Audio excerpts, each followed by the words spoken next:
Naveen sir, ನಾನು ನಿಮ್ಮದು ಒಂದು ಇಂಟರ್ವ್ಯೂನಲ್ಲಿ ನೋಡ್ತಾ ಇದ್ದೆ. ಮೊದಲನೇದಾಗಿ ನಿಮ್ಮ ಹೆಸರು ಮೇಲೆ ತಗೊಳ್ಳೋದಾದ್ರೆ ಶಂಕರ್ ಅನ್ನೋ ಹೆಸರು ಯಾಕೆ ಅಂತ ಬಹಳಷ್ಟು ಜನಕ್ಕೆ ಇದು ಗೊತ್ತಿಲ್ಲ.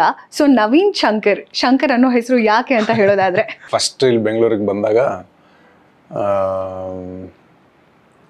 ಅಂದರೆ ಸಿನಿಮಾಗಳಿಗೆ ಟ್ರೈ ಮಾಡೋ ಟೈಮಲ್ಲಿ ಏನೇನೋ ಹೆಚ್ಚು ಕಮ್ಮಿ ಆಗ್ತಿರ್ತವಲ್ಲ, ಆ ಟೈಮ್ನಾಗ ಒಂದು ಸ್ವಲ್ಪ ಎನರ್ಜಿ ಆ ಕಡೆ ಈ ಕಡೆ ಆಗೋದು.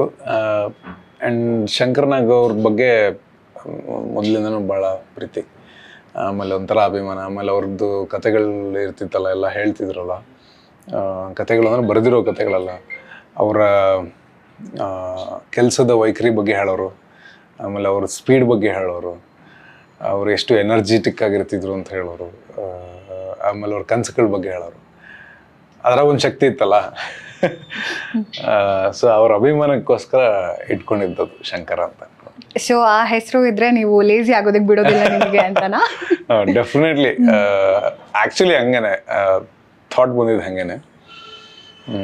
ನಾನೊಂದು ಶಂಕರ್ನಾಗ್ ಅವ್ರ ಅಭಿಮಾನಿಯ ಪಾತ್ರನೇ ನಾನು ಇದರಲ್ಲಿ ಮಾಡಿದ್ದೆ, ಒಂದು ಸಿನಿಮಾ ಸಡಗರ ಅಂತ. ಅದು ಇನ್ನೂ ಅರ್ಲಿ ಡೇಸ್, ಅವಾಗ ಇನ್ನೂ ಥಿಯೇಟ್ರ್ ಮಾಡುವಂಥ ಟೈಮ್ನಾಗೆ ಸಿಕ್ಕಂಥ ಒಂದು ಅವಕಾಶ.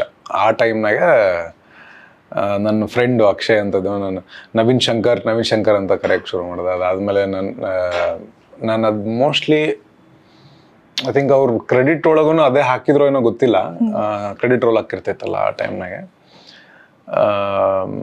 ಅಲ್ಲಿಂದ ನಾನೇ ಎಲ್ಲರೂ ಆಡಿಷನ್ ಕೊಡೋ ಮುಂದೆ ಹೆಸರು ಬರಿಬೇಕಾದ್ರೆ ನವೀನ್ ಶಂಕರ್ ಅಂತ ಅಂದ್ಕೊಂಡು ಬರ್ದ್ಕೊಡ್ತಿದ್ದೆ.